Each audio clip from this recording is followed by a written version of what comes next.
Good evening, Warriors, and welcome to a special Monday edition of the R&R Sports Report. I'm your host, Randy Isbell. With me this week is Mr. Robert Hagan. Robert, what's up, man?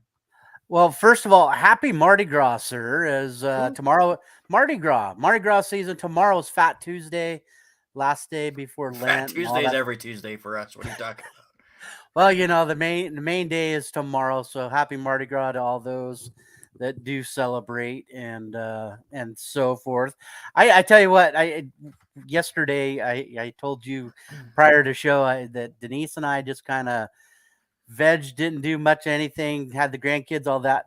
I made a big old pot of jambalaya for Mardi Gras. It's like it time to hit the cravings and all that, but missing that's it. There you go. Oh man, you're 30 seconds late, Robert. We already did all our Chief stuff. I'm sorry. That's not true.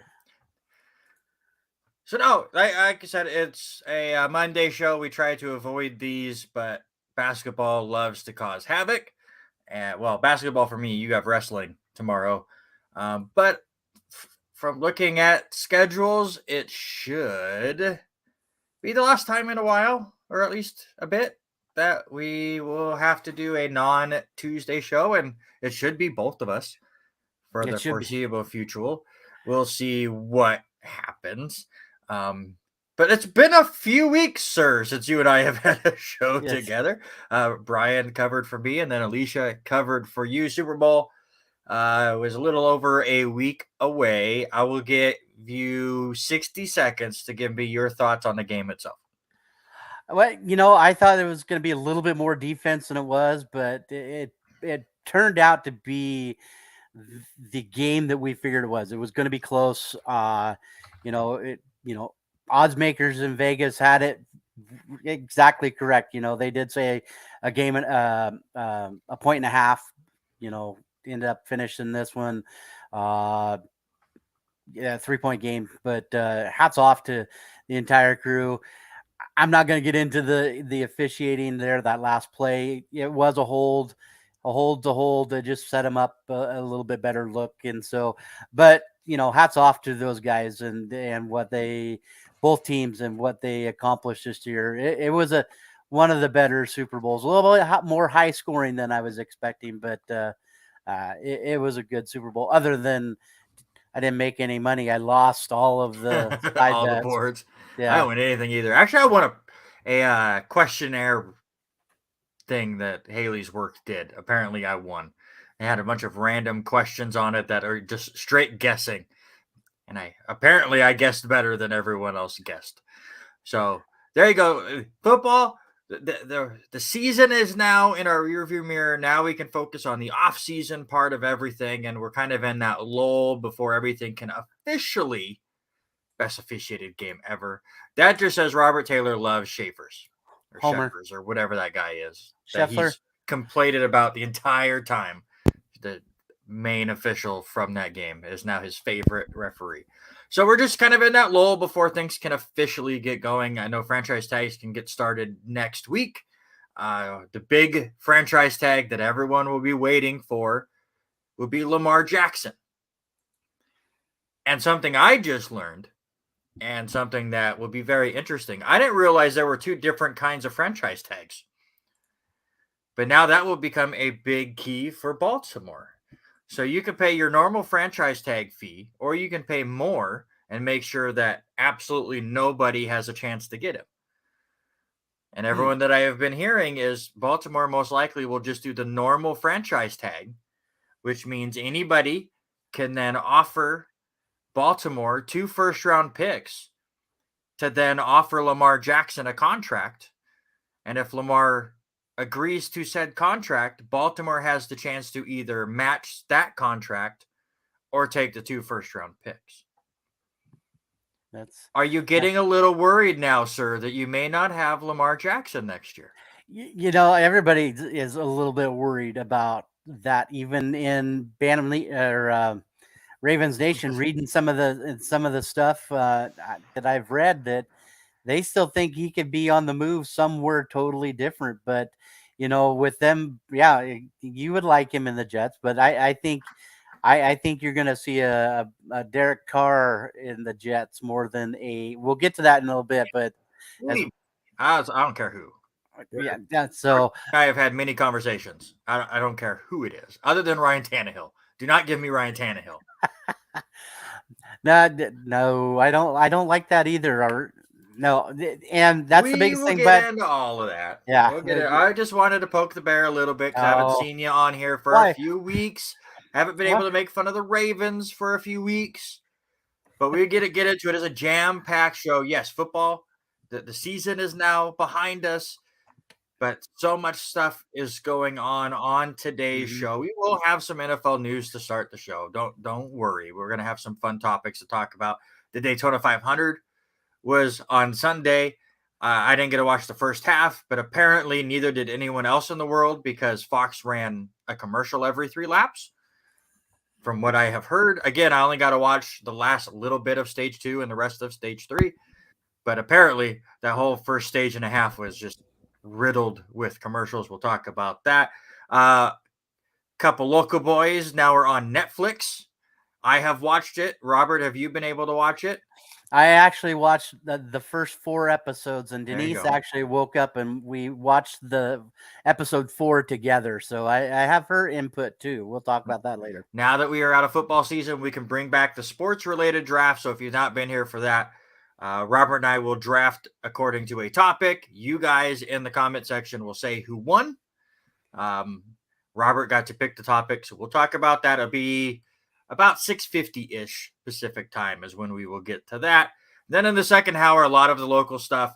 Obviously, Idaho championships have concluded in the girls basketball division. We'll talk all about that. It was not the best weekend for local teams. Boys are finishing up districts this week, and then they will head off to state. Clarkson does it all at the same time. So they were going through all of their districts. So we will let Robert update you on all of that. It's that crazy dual sport time for LC. So basketball starting to wrap up. They're getting into conference tournaments starting tomorrow. Baseball just had their first home series last weekend. Tennis is going wild. Track and field is about to wrap up their indoor events because now the weather will be nice enough where they can go outdoors and do those events because that's all those people do is run. We got all sorts of stuff to talk about in this show. Absolutely jam-packed. But let's start with what I'm calling the main topic of the national side of things. And Alicia and I focused more on the Super Bowl game and what we thought of the game and the experience and the commercials and the halftime show and the officiating and all of that. So now let's look bigger picture. We're a little over a week away. All the other talking head shows have talked about this ad nauseum. It's now our turn. Straight answer. Are the Kansas City Chiefs a dynasty? And I've pondered this question all day when doing and looking at things. I've thought about it. I'm gonna lean yes. I have to lean yes. The only reason I'm leaning yes is because of this 4-year span that has happened over the last 4 years. It's just gotten better. Yes, they're 2-1 over the last little bit.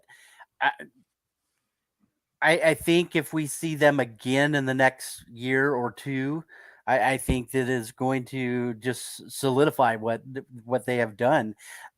I think their biggest question mark this past year, besides their running game, I think they need to add to their running game. They have the We're not best. talking about what they need to do in the offseason. It's just now. If they never won another game, say I if would say, yeah. everything fell off, if say Mahomes just decided to retire tomorrow, Andy Reid retired the next day, because of course he would retire the moment Mahomes retired. Just say everything fell apart now. We're not saying they can build on it to become a dynasty. Are they a dynasty now? That's the question. Yeah, I think so. Even with their, I think they lacked a little bit in their running game just because CEH was hurt. But yeah, I agree. I think so. I would have to say so. Yeah, I don't think the running. I mean, yes, do they have a running game? No, but did it matter? Absolutely not. I'm going to agree with you. I have also debated this since even before the Super Bowl. It's like, what do the Chiefs have to do to be considered a dynasty? Well, they've won 2 Super Bowls in the last 4 years. They've been to 3 Super Bowls in those last 4 years. And you go back one extra year, they have been to the AFC Championship game 5 straight seasons. Only one team has done that more, and that was the Patriots from 2011 to 2018, where they just ran over the AFC East, always got the bye, and then just had to win the one game to get to the said AFC Championship, and it worked out beautifully. And Tom Brady was absolutely fantastic, and yes, they have hosted all 5 of them as well. The Raiders also did that back in the 70s, not hosted them all, but had reached 5 straight. The crazier thing to me is the Chiefs in the last 5 years have made it to 5 conference championship games. Those 5 alone, if you don't count all the other conference championships that they've been in, just those 5 are more than 13 franchises have ever made, including my New York Jets and your Baltimore Ravens. So they're a dynasty. A lot of people, they have to win 3 Super Bowls in such and such era. No, they don't. Especially now, and yes, it's a slight cop out, but the eras are completely different. Back before free agency was a thing, yes, your team was really built for a decade. You would have a decade-long strong team. People are rotating every single year. Tyreek Hill got traded in the offseason. You and I both had the Chiefs still making the playoffs. Some teams or some proponents said absolutely they weren't even going to make the playoffs with him leaving. And they became a very strong team and probably had one of their best years, period. So it's completely different. Your dynasty is not going to last 10 years like it did with the Steelers or the Cowboys in the 70s, or even the Cowboys in the 90s weren't a decade-long team. That was a 4 or 5 year stretch. They did win 3 of 4. But to me, the way everything changes from year to year, the fact we have not had a team win back-to-back Super Bowls in like 20 years, the criteria to become a dynasty has changed, yet only the Patriots and Chiefs in the last 25, 30 years are teams that I would consider being a dynasty. I think the biggest question is what determines or what defines what a dynasty is, because and looking at your notes and what you put on your notes, I would say 2 of those teams that you have in our notes there of teams that went to the Super Bowl but fizzled out, didn't do well. Could you consider them dynasties? Because I'm sorry, you've got to talk about the Buffalo Bills in 90 through 93. Yeah, they got hosed, lost all 4.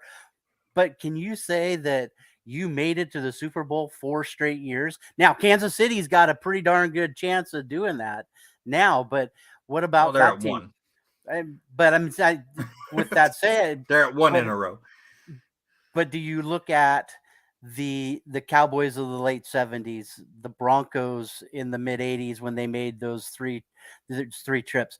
You could easily say and put the words of Marv Levy's Buffalo Bills were a team of the dynasty in the AFC those few years. Well, for me, Buffalo is an AFC dynasty, but those early 90s were something completely weird where, yes, Buffalo continued to make the Super Bowl, but the NFC was superior. The NFC Championship was the Super Bowl. It was whoever won the NFC Championship was winning the Super Bowl for a long time. It just happened that they beat the Bills 4 straight in that time. I forget how many straight years the NFC won the Super Bowl in that era, or just a percentage that they were able to win it. But how many times was it Dallas versus San Francisco in the NFC Championship game? And you're going, well, whoever wins this is going to go on and win the Super Bowl, because the Super Bowl was a blowout almost every year. The Bills played in 4 straight Super Bowls, and only one of them was close, where they missed the field goal at the end of it against the Giants. The other 3 Super Bowls they went to, I think they lost by an average of 30, just off the top of my head. So, no, they're not an overall dynasty because they didn't win anything. Same with the Broncos in the mid-'80s and stuff. But yeah, to me, it's in my lifetime, there have now been 3 NFL dynasties. The Cowboys in the 90s, the Patriots. Maybe you could even break up the Patriots into two different dynasties, early Brady and late Brady, and now the Chiefs. And you to can me, that's say it. Those are those three.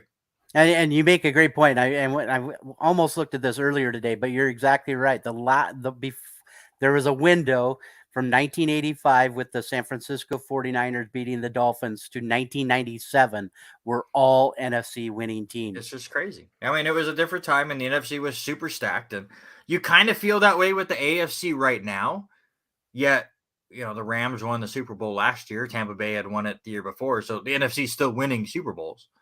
But I would say the better talent right now is in the AFC. Mm-hmm. I mean, if I was ranking the top 10 teams in the NFL right now, 7 of them probably are in the AFC. Just at the top of my head without looking up anything. Right. Well, I would agree. And like Robert Taylor had said earlier, Sports Illustrated is already predicting the Chargers to win the division. That did not work out for me last year. So good luck to them. I will not be doing that same thing this year.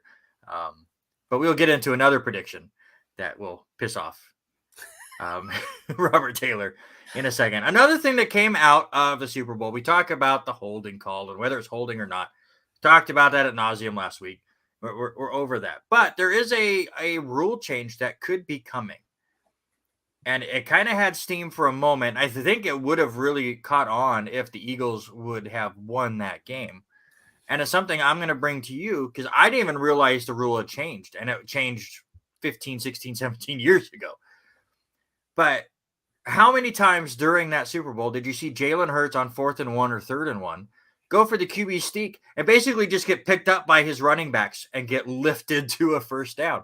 We saw, who is it, Chris Taylor, I want to say it was, for Kansas City, jump over the line, timed it beautifully, grabbed onto Hurts, and then was just along for the ride as the rest of the Eagles not only pushed Hurts, but was able to push Clark past the first down line as well. The Eagles converted 33 of 37 QB sneaks this year. That's an insane number. Many of them with the whole pushing thing. On average, the NFL teams this year converted 83% of their first down conversions while using the QB sneak. It was the most since 2006. We're seeing more and more teams go back to the old QB sneak move, and that's because the NFL back in 2006 started to allow pushing again. Before, you could not push or pull a ball carrier to help them get farther down the field, but now you can at least push. You can't pull still, though I'm sure if you go back and look over the last few years, there's been some pulling. You just got to be sneaky about it. It's like a defensive hold. You got to be sneaky with your holding, but there's definitely holding going on. But now with how over the top it is getting and maybe a little overpowered, you could say, could you see the NFL changing that this offseason? I don't think so. I think that was the game plan for the Philadelphia Eagles and what they could do. It's all Robert Taylor does as he hears his name. I think they're going to stick with it another year, or at least another year, just to see what happens. It brought a whole new dimension again to those teams that have a decent line that can make things happen, and Philadelphia's line was able to take care of business and do that, and then get the low chop on the blocks, and you get Hartwell behind Jalen Hurts to shove him up over the top, or Miles Sanders. And I kind of like it because now it puts the ball back in the court of the defense. How are you going to game plan against this? And if they can finally figure out how to stop it, it would change things. But I love the physicality of it. Makes these guys head on. Let's do it. And it reminds you, all right, rugby style, let's go. Let's just nose to the grindstone, hit the hole, and go. It's a jump to the play. Guess which side he's going. Is he going odd side or is he going even side? And what's the way to go? But when you have Jason Kelce, you have Kelce there making the plays for Jalen Hurts. That's the big boy to try to stop too. Yeah, it'll be interesting if they change the rule or not. I think, what is it, March? End of March is the rules committee meeting or whatever. So we'll see. That's definitely going to be one that you'll keep an eye out, and there'll be other rules that you don't even think about that they'll end up changing. All right. While we continue on with our NFL talk, again, the regular season is behind us. The Super Bowl is behind us. Now it's my favorite time of the year, the off season, where the Jets are tied with the Chiefs and the Ravens and the Bills with 0-0 records, and we can start trying to figure out what they're going to do. So we're gonna have a little bit of fun. I'm gonna let Robert go first. Just give me your top 3 off-season storylines that you are watching this season. Right now, it's got to be if it's not quarterback talk, it's the merry-go-round of head coach, offensive coordinator, defensive coordinator. Sean Payton going to Denver.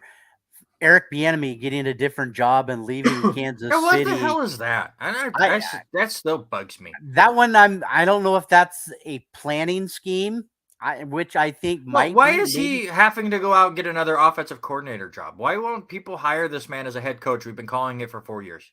Yeah, I agree. I think he is he could easily get that, but I'm wondering, is it Bieniemy getting now polished for being in the spot when Ron Rivera steps away next year? Does Ron Rivera step away?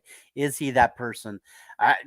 That's a lot of things. I mean, and then you see some of the other guys moving ship. Baltimore hiring the Georgia offensive coordinator now coming in. You've got Vic Fangio going into Miami, and there's a lot of different quarterback things. Yes, and it sounds homerish, but Lamar has been on just about everybody's lips talking about where's he going to go, what's he going to do. I think it's going to be. He's been on the lips after they talk about the other 7 quarterbacks that matter. Yes. Well, you're Derek Carr. I think Derek Carr goes here. You'll talk about him here in a minute, but and the other one, and for me, it kind of goes into the quarterback one. What does Aaron Rodgers do? He didn't play up to par. Minnesota Vikings kind of puttered out, but that team that we were very shocked about that came up and started making a big point. How about Detroit Lions? I think it's going to be the NFC North. What happens in this whole NFC North over the next few months? Where do they draft with Detroit? What does Aaron Rodgers do? Who's going to be the successor, in Minnesota? And how does Minnesota get over that hump of not making it farther down the line in the playoffs? Well, I mean, I get your point with the NFC North. I think that's more of a storyline that I'm excited to see play out during the season. I don't know if there can definitely be things that they will do in the offseason that'll be newsworthy and make us take note on what they are doing and think that they're going to take a step forward or back. Obviously, if Rodgers leaves Green Bay, that's top of the news list for sure. So I get where you're going for. Yes, you going Baltimore makes me laugh because I can tell, sir, you're getting a little worried that you are going to end up with like Mike White as your starting quarterback, or Tyler Huntley will be your starting quarterback next year because you're going to lose out on Lamar, and somebody's going to offer him some crazy contract, and you're going to take your 2 first-round picks and start rebuilding and still trying to figure out how you're going to pick yourself to win the division every August. But I get it. But I mean, to me, you're number one. Most of that's already played out. We've seen a ton, and it's been fantastic to see. The Bieniemy stuff still absolutely drives me nuts, and he should be a head coach somewhere. The excuses that we have heard, which change every year, are just that. They're excuses. And as Robert posted, the other offensive coordinators have not had to do what Bieniemy's having to do, where he's taking a worse job to try to prove himself as a head coach, even though he's just continued to prove himself at Kansas City every year. So give that man a chance. So, but yeah, it's interesting storylines, and I like where you went. Here are mine. My number 3 storyline to watch in the offseason is only because of how insane it was last year. And because, again, I talk to Robert Taylor a lot, and I'm going to hear every time a move gets made, I'm going to hear all of it. But I want to know what the wildness is going to be in the AFC West. Because they did everything they could to catch Kansas City last year. We Russell Wilson's move. Thank you, Robert Hagan, for listening into the show. And listen, I didn't want to put it under the R&R one. I wanted to make sure he knew that came from me. Yeah, he's going to break out and win playoff games for a better team. No. But how many different crazy moves did we come on every Tuesday and talk about? From the Broncos to the Raiders. The Chargers were going nuts. I picked the Chargers to win the division. Rich Eisen thought the Raiders are going to win the division. There were people thinking Denver was going to go to the Super Bowl. None of that happened. None of them still could catch up with the Kansas City Chiefs. And as Robert Taylor said, yes, it was wrapped up by Thanksgiving. So, are there going to be teams in the West that go, well, that didn't work, we're going to back off? Or are they going to double down and make even crazier moves to try to catch Kansas City? I'm fascinated by how that's going to work. Another one I'm very fascinated with is what is Chicago going to do with their number 1 pick? Because they don't need a quarterback. They have Justin Fields.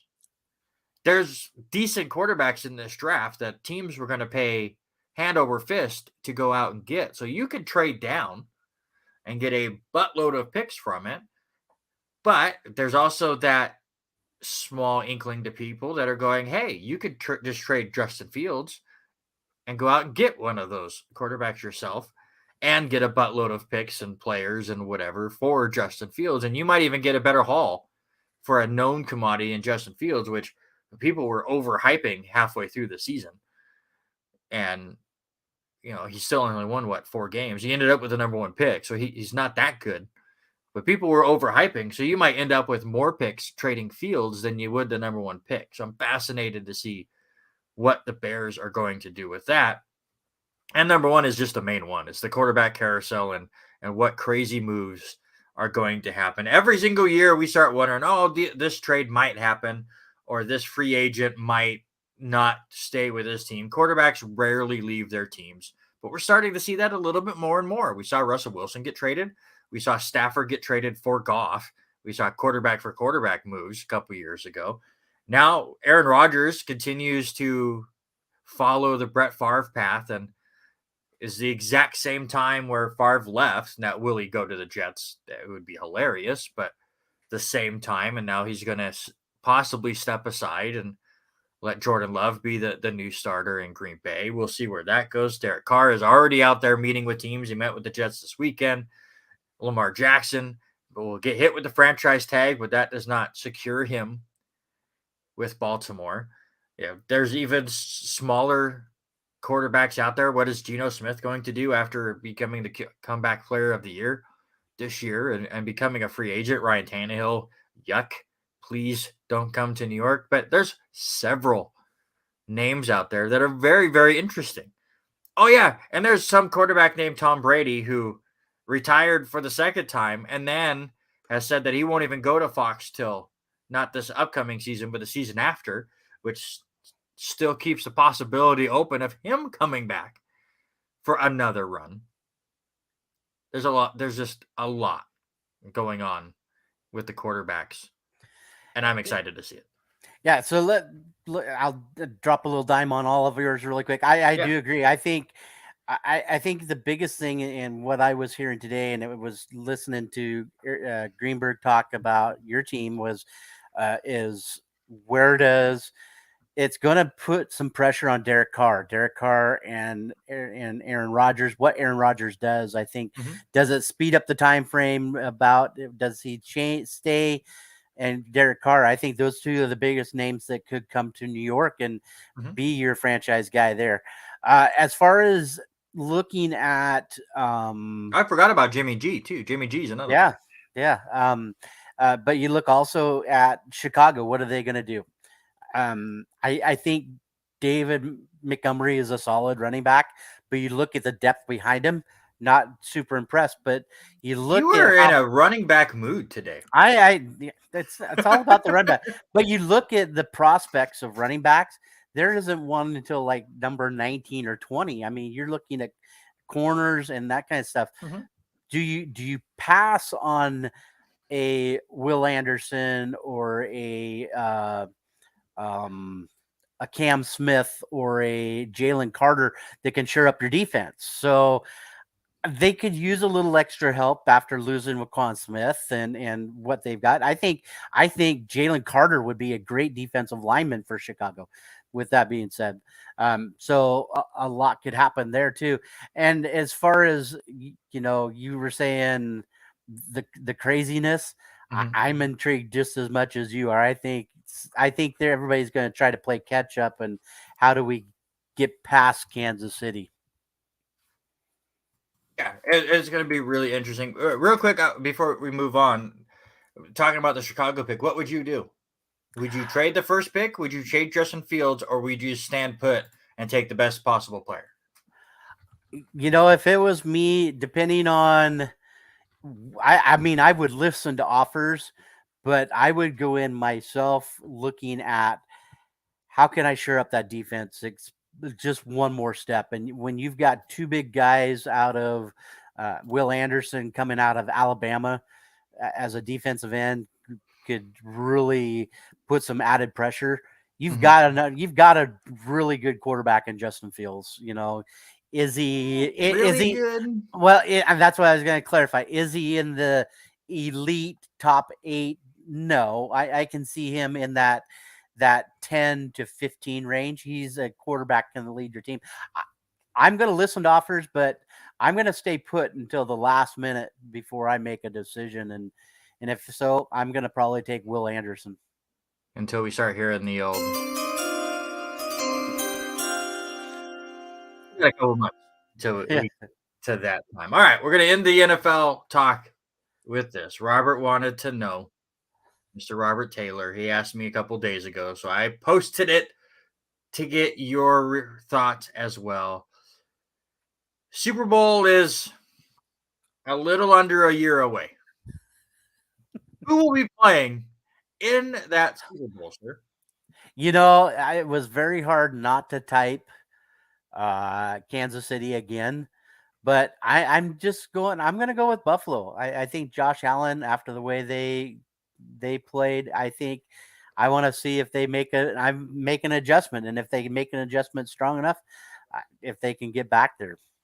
My early season prediction is Buffalo will not win the AFC East. I'm hoping it's because the Jets went out and got a fantastic quarterback. I'm hoping. But even if not, Miami's taken strides more than I thought. New England continues to be a thorn in everyone's side. And I think Buffalo takes a step or two back. So that is my prediction right now, is Buffalo will not win the division. Don't make fun of me, Frank. We're just a quarterback away.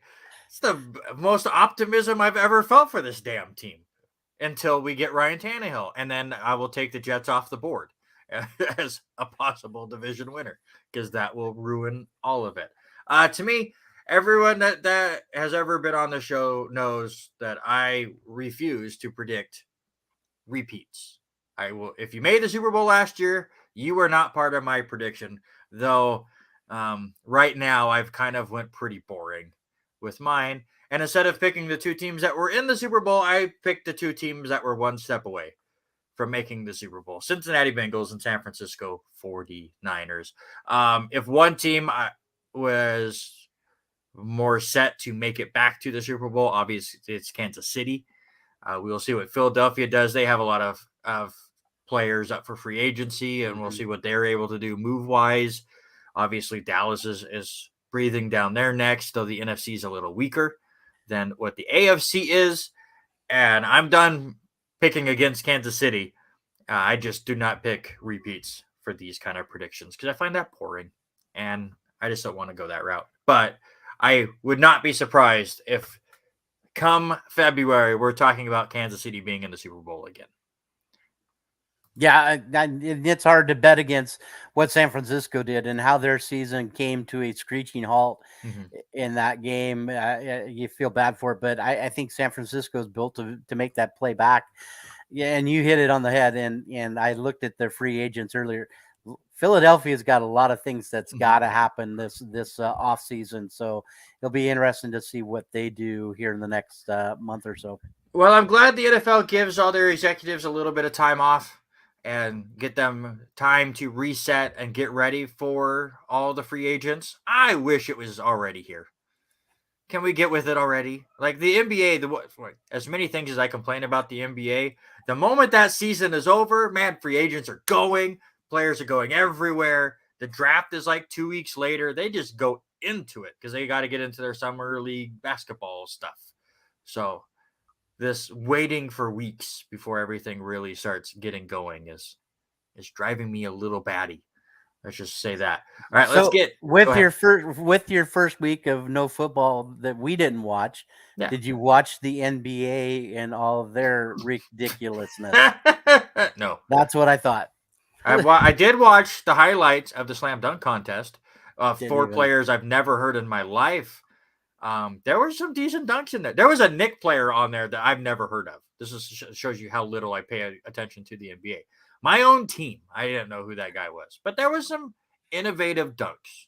I will say that's about all for the NBA All Star Weekend that I partook in. I watched zero, nothing. There you go. Let's get to a scoreboard update. Not a ton going on right now. Again, with the NBA on their little all-star break. Top 25 on the women's college basketball side. Number 16, Ohio State on the road. Dominated, I would say. Number 12, Michigan, and that good old rivalry, 74-61. And right now, number 3, Stanford is hosting number 17, UCLA, and are already up 25-15. One top 25 game going on the men's side today. It is 13 minutes in. Number 3, Kansas is on the road against number 24, TCU, and Jayhawks are currently leading 20-19 in the NHL, where we can, release the Kraken! Kraken lost 4-0. So no releasing of the Kraken today. Sharks won that one 4-0. Flyers beat the Flames 4-3. Panthers over the Ducks 4-3 in overtime. Bruins over the Senators 3-1.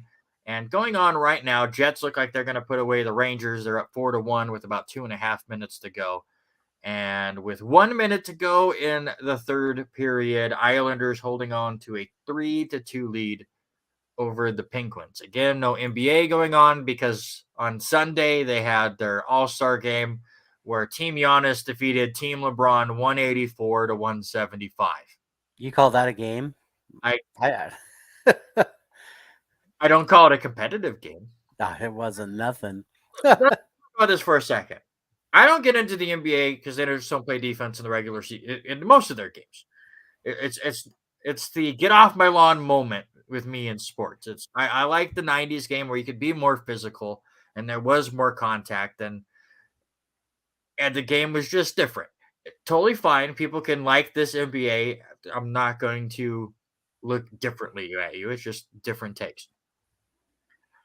The whole All-Star thing, I don't care.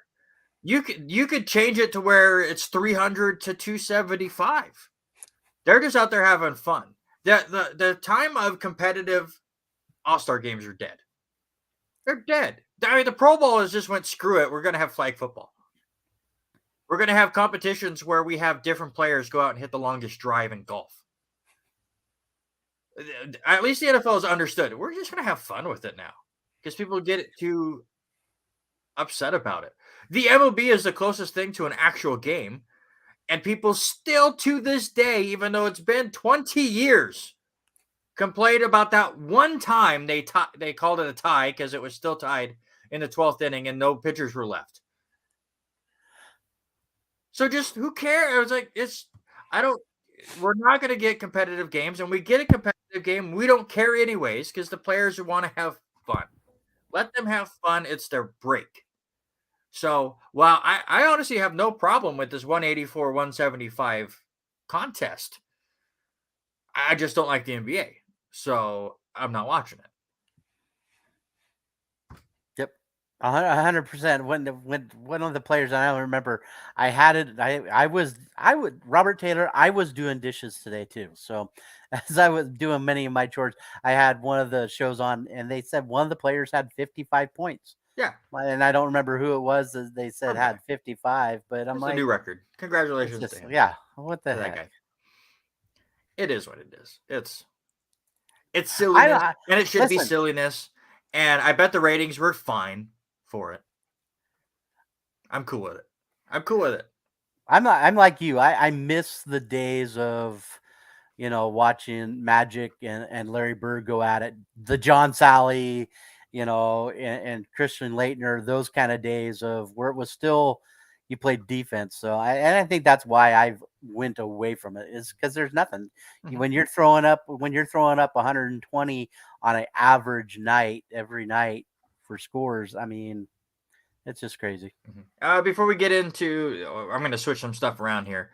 Well, we still have people in here because we're going to lose Robert Taylor once we start talking about local stuff. So while we have him around, let's go ahead and do our sports-related draft. I picked the topic last time, and Robert came away with a win because people were uncultured swines and poo-pooed my sailing take, even though I had no idea what I was talking about either. So I can't blame you too far. But I let Robert pick the topic, and the moment he picked the topic, I regretted it. Listen, Absolutely regret this decision to let Robert put anything into our show notes. I apologize to everyone out there for this segment. Go ahead, Robert. No, I listen. The busyness of you and I over the last 6 weeks has been just crazy. What is this? Only the third show we've done since the first of the year, I think, together. So you and I really haven't talked of anything of the year in review. So I thought, okay, what better way to do it? Let's do it what? at the Let's end just of do it. February. Well, we're in the middle of February still. There's still It's two the more. end. So We have a week. here's what we're doing. We're going to do what's the biggest storyline of the 2022 season. Like I said, you and I have been going so many different. The year of 2022. It's Yep. such sports talk. It's a season now. So you and I have been going so many different directions, and so we didn't really talk about what we thought our biggest moments were. So I thought, okay, let's go ahead and just put It's it in fair. draft form. It's So- fair that we have not, but it has been far past the ability to talk about it. And I don't remember anything from last year. How about that? So I really had. It's sad that we're doing the top 6 stories from last year, and I still had to look things up because I don't remember what happened last year. I don't remember what happened last week. That's why we have 27 pages of show notes. All right. That's what I think, though. I think we nailed down the 6 top storylines of the. We did I not. think Not even close. I was going to add one, but I was like, nah, and I went a little different. So you went all some right, interesting routes. With that being said, the number one is without a doubt, it was the World Cup.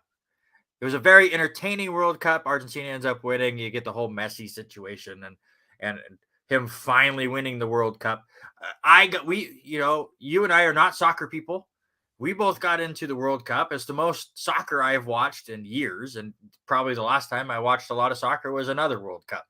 The USA had 3 really close games in the group stage where they had a couple of ties in there, and then were finally able to get that last win to make it to the knockout stage. And then they pulled a normal America and were booted.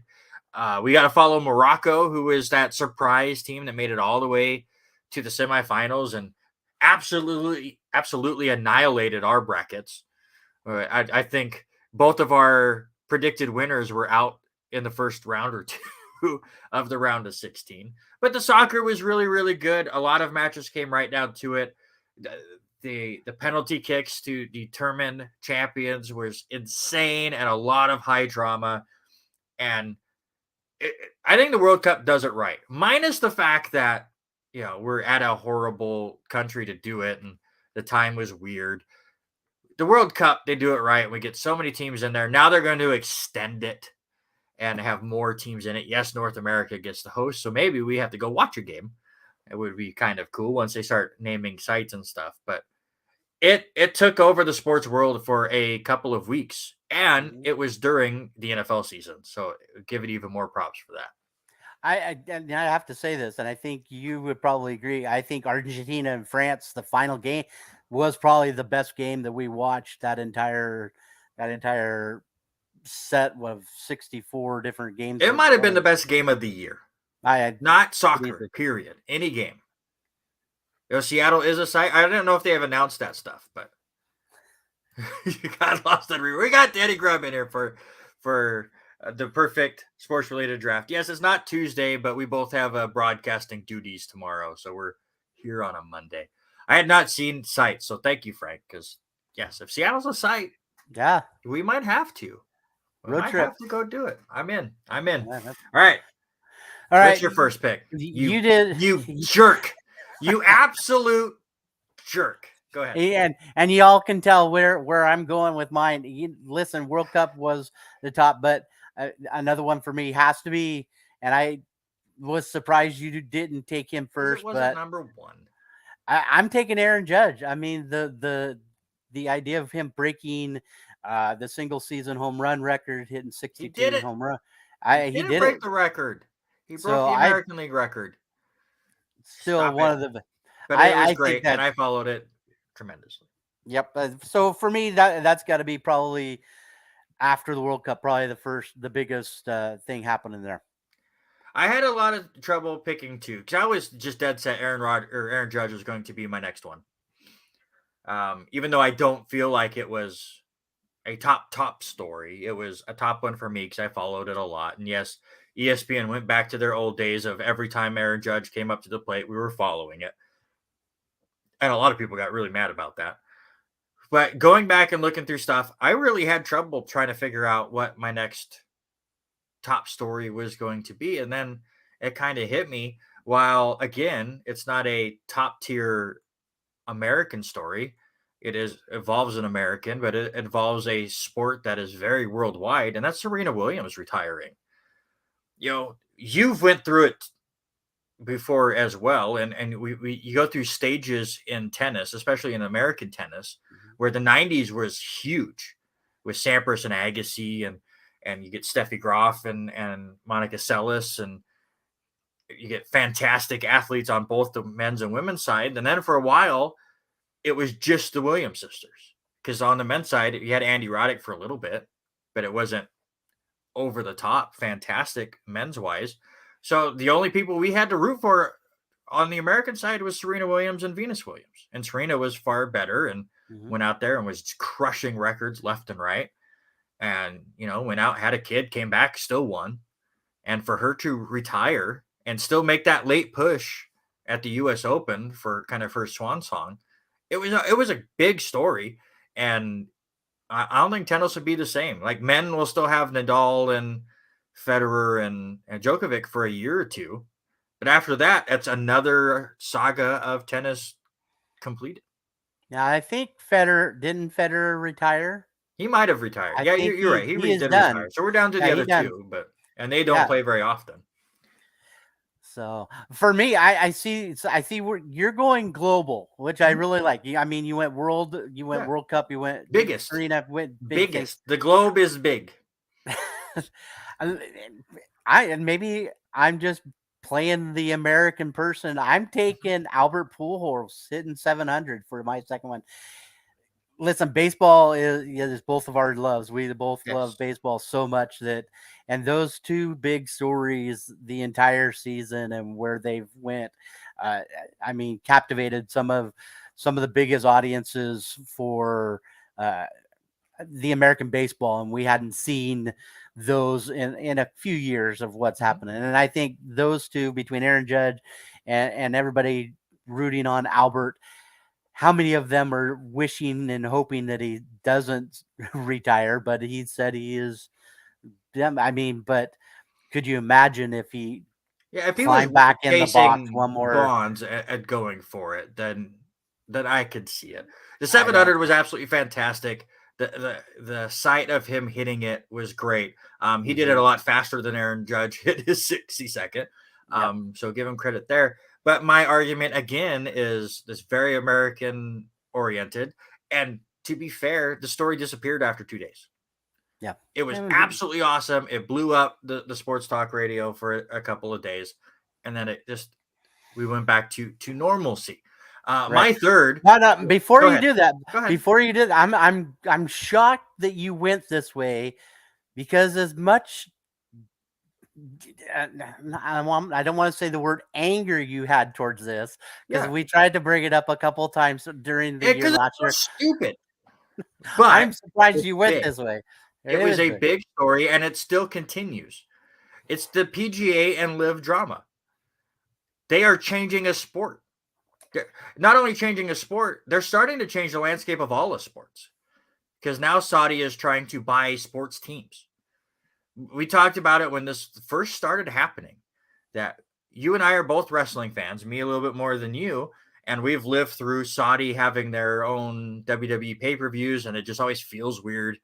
And what's more important, your dignity and your honor or money? And it continues to show over and over, money wins. Money won in wrestling, money's winning in golf. And while they are still starting to try to figure out how to play a little nicer, they're not playing nice at all. Well, Robert hasn't picked his third yet. And Robert, I will say, if you want Denny Grubb's pick, you may want to change it to Adley Rushman. And yeah, the NIL is right up there, and it really changed the landscape of college football as well. But to me, it's the split of one league into two, and then those that split off to the second league were like, well, I can still play your biggest tournaments, right? No, absolutely not. All right, well, we'll see you so we can. That's not how it works.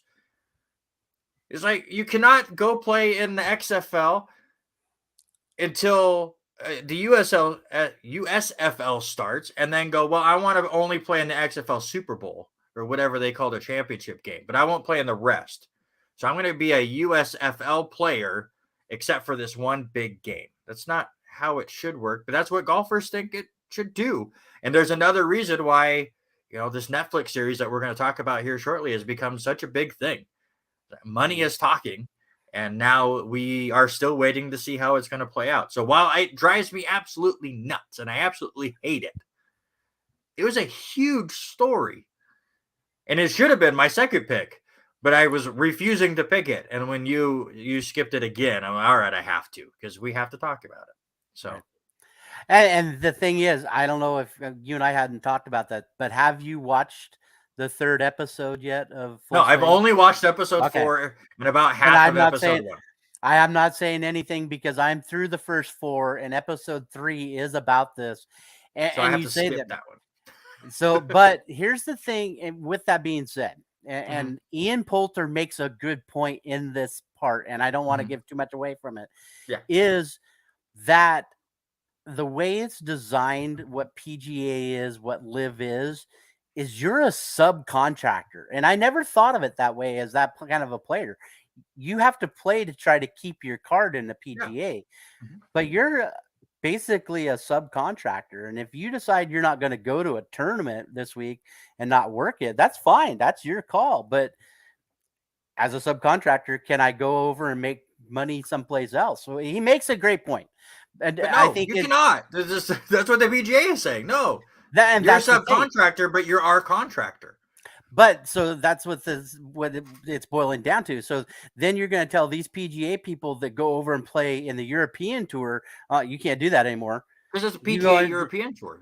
They play nice.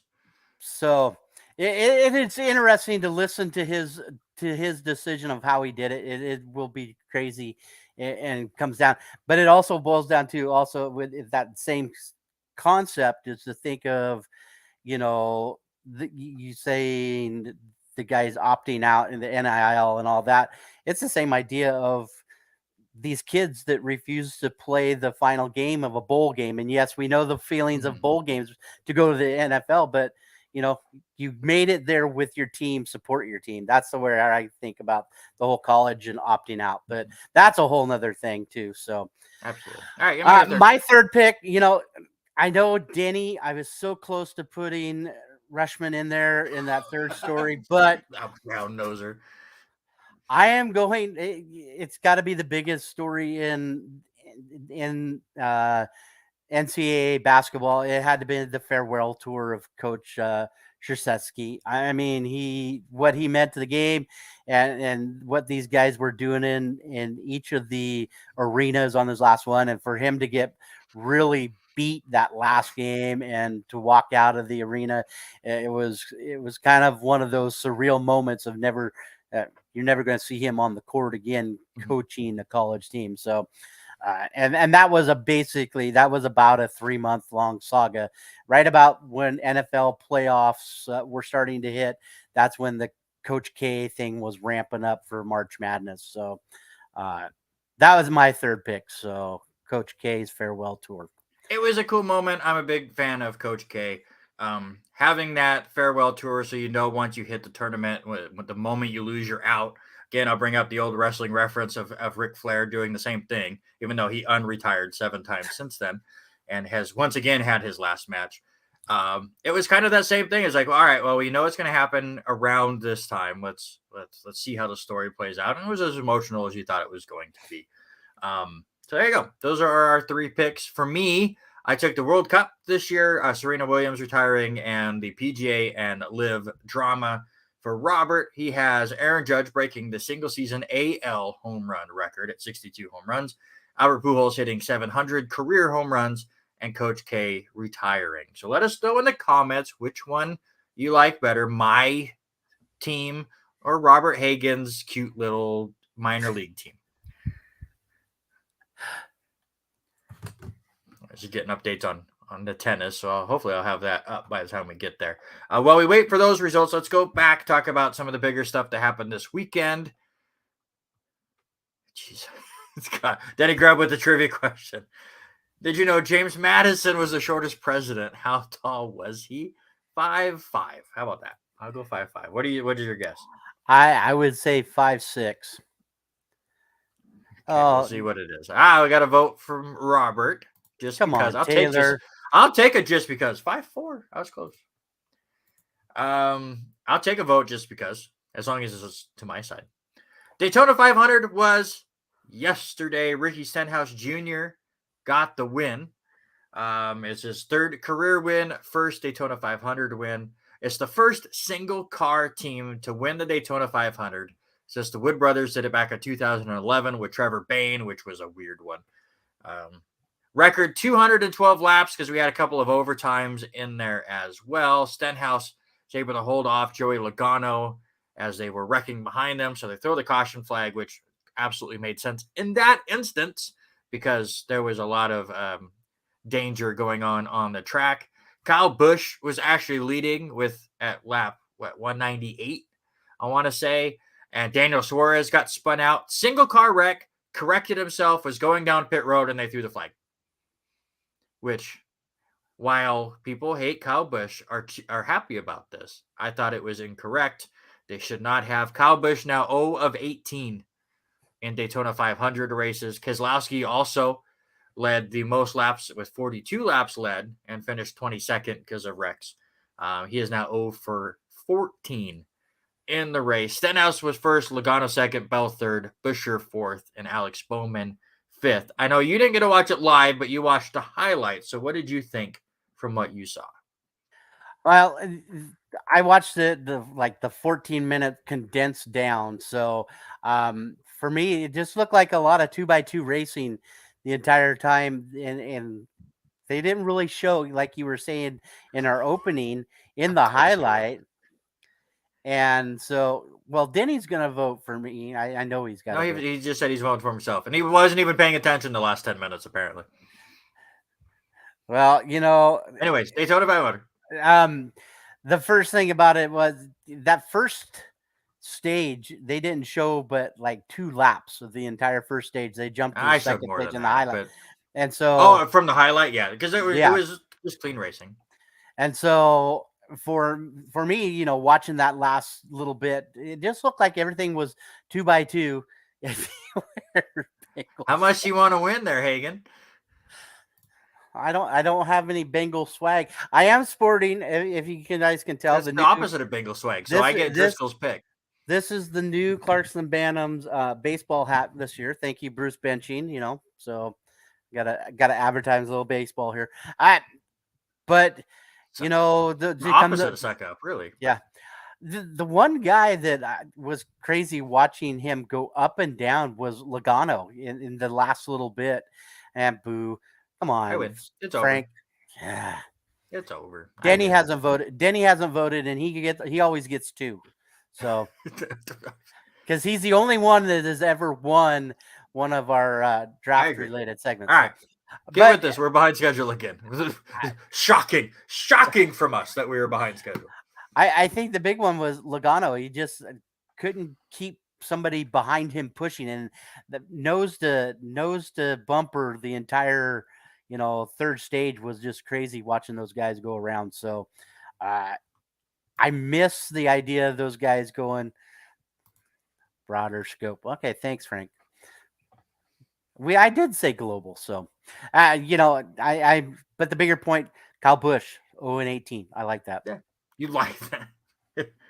So I'll say this: I was obviously covering the LC baseball game. It was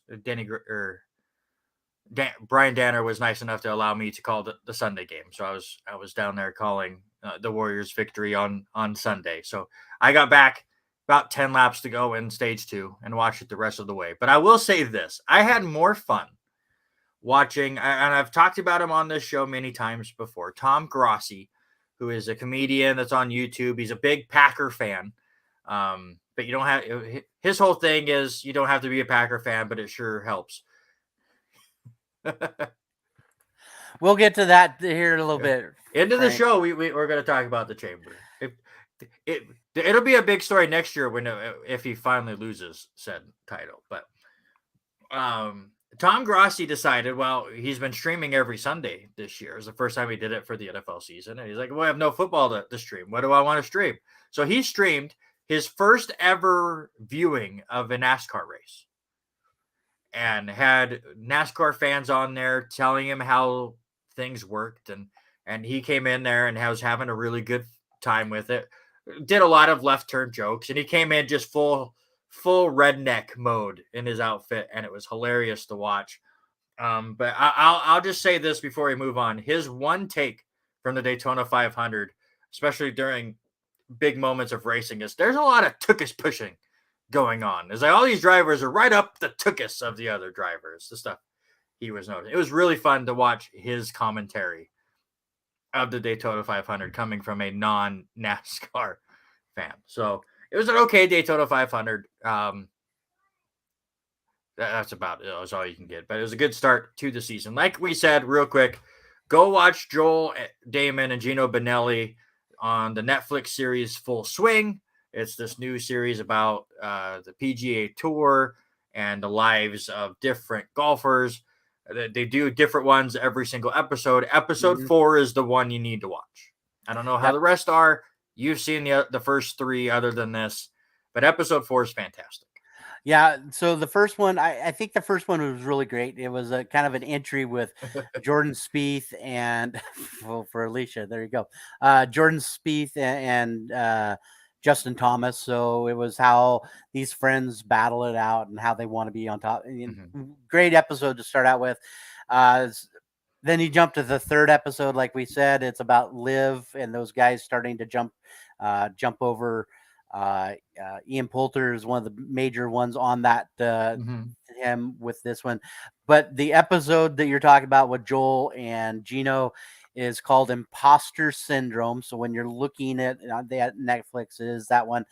Listen, Denise and I sat and watched that together, and by about the end of the thing, so many of these guys believe in Joel so much and believe that he could be one of those guys.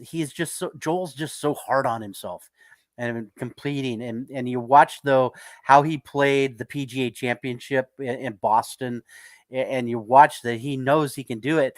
And what Denise and I were talking about a few minutes there yesterday at the end of the episode was the PGA Championship is the U.S. Open, right? No, it was the PGA Championship, wasn't it? It was in Boston. Anyway, but Denise and I were talking about it at the end. Now does his scope of his life change on how he wants to play this now that he's playing for a baby? and does he feel more responsibility to get a little bit better? But you listen to some of these players talk about him, that he's capable of being a top tier player, and it is very eye opening to hear how the relationship is between Gino and Joel. Oh, it's so It great. is very heartfelt, and we've had Gino on the show, and Mhm. he's friends with you, and he's been friends with me now with this since the show started and all that. But let me tell you, you can tell these guys genuinely care about how they work for each other. Yeah, and you can tell the humor that both of them have. They Mhm. like to have a good time, flip each other a lot of crap, and there's a straight brotherhood. And you see Mhm. Gino talk about how close those two are, and it's just a fantastic relationship to see. And I'm with you. It's like, yes, like Joel says it many times. Where it's like, well, there's somebody has to be the 70th best golfer in Yeah. the world, and he kind of deflects it off that way. But he can be very, very good if he pushes himself. And I know he does push himself. I don't want to say he's not working hard by any means. He's a fantastic golfer, but everyone kind of goes through that mode. Is like, well, I'm good, but not that good, and I'll never be that good. And yeah, he probably could if he like just had that mental game figured out. But he likes to have fun on the course, and he likes to have fun off the course, and you see that in the episode. And ESPN did an article, I think, the day after Netflix came out, saying Joel Damon's going to be your favorite golfer now, and just how fun that episode was. And it was very, very cool to see Rep Clarkston, and we go from there. So yes, go watch episode 4. Come back, let us know what you think if you have not watched it. Frank said he liked all the 1, 2, and 4. Mhm. He skipped the old live people. Good job, Frank. Well, I'm and with I them. think, the second one, if I remember right, they do talk. That one's the one that's more of on Brooks Koepka, and that they do talk a lot about Harry Higgs and Joel Damon taking off their shirt at the Waste Yes. Management in Phoenix. Mhm. It is awesome what they've, and I'm only 4 episodes in. It Mhm. is a great series right now. So Absolutely. All right, let's get into some local stuff. Actually, before we get into local stuff, let's close the book on the sports related draft. I'm the winner because I'm better than you, and you know it. Frank will get that one. I know. And there you go. I got the win. Your one you went global. I stayed Yeah. U.S. Your one draft winning streak is over. I get the win. All right. Let's get into it. Let's get into the local sports. Let's start with the Idaho State Girls Championships. And as I had said at the beginning of the show, it was not the best weekend for local teams. It was just things did not go well. We were all expecting Lapway and Prairie to meet in the champion or during the state tournament. They did, but it was not in the championship game as we had all thought. It was in the third place game where Prairie did get the big win, 59-47. So they get revenge on the 2 regular season games and on the conference game and the Avista Holiday Tournament championship game. They finished third in state, so congratulations to them. Lapway started this tournament off ridiculous, beating Lakeside 69-9, and you're just thinking they're just going to roll. Mm-hmm. They pulled the upset 38-32. Raft River pulled the upset on Prairie 46-40. Then Raft River went on to win their first state title in program history. So congratulations to them as they beat Oakley 38-35. We also had 2 representatives in the near area in the Division 1 or Class 1A Division 2 state tournament. Deary was the 1 seed. They were able to make it to the semifinals before losing to both Dietrich and Rockland. Kendrick was the 3 seed. They lost in the opening round to the team that ended up winning the whole thing, Council. Council beat them 56-41, but good job on Kendrick to bounce back. They won the next 2 games and won the consolation final, which technically makes them the 4th place team. Right. But Council also winning their first state title in program history, beating Dietrich 52-42 after Council was a runner-up last year. Idaho girls 2A, number 6, Grangeville lost their opening game 54-50 to Colville.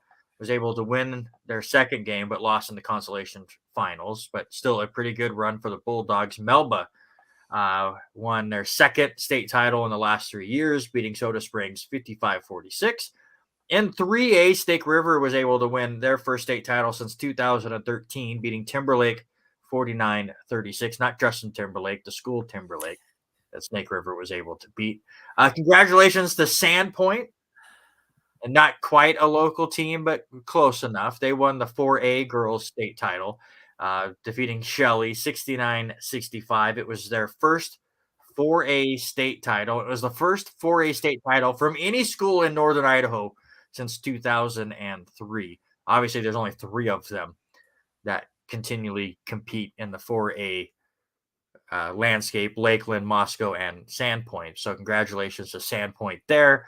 And then finally, Coeur d'Alene, who I have seen play several times this season, it rolled through the championship, beating Rocky Mountain 65-27, though they barely got there because they had to go to double overtime to beat Boise in the semifinals, and then were able to win that first state title since 2014. So congratulations to the 6 teams that won a state title over the weekend. I'm sorry that this weekend we cannot have a 6-team tournament to decide the overall state champion like we should. But that's for another year, apparently. How's Washington doing? Well, let's start. I see right away Frank talks about outside of Pullman, Pomeroy is the only other local team to make it to the state advance, as they will do so. They will be hosting tomorrow in the 1B rank. It is a loser out game. They're taking on Muckleshoot Tribal. I believe it's at 7 o'clock, Frank. Is that right? 7 o'clock on at Pullman or at Pomeroy. So if you are close in the area, want to go check out some local basketball, go do that tomorrow. Pomeroy.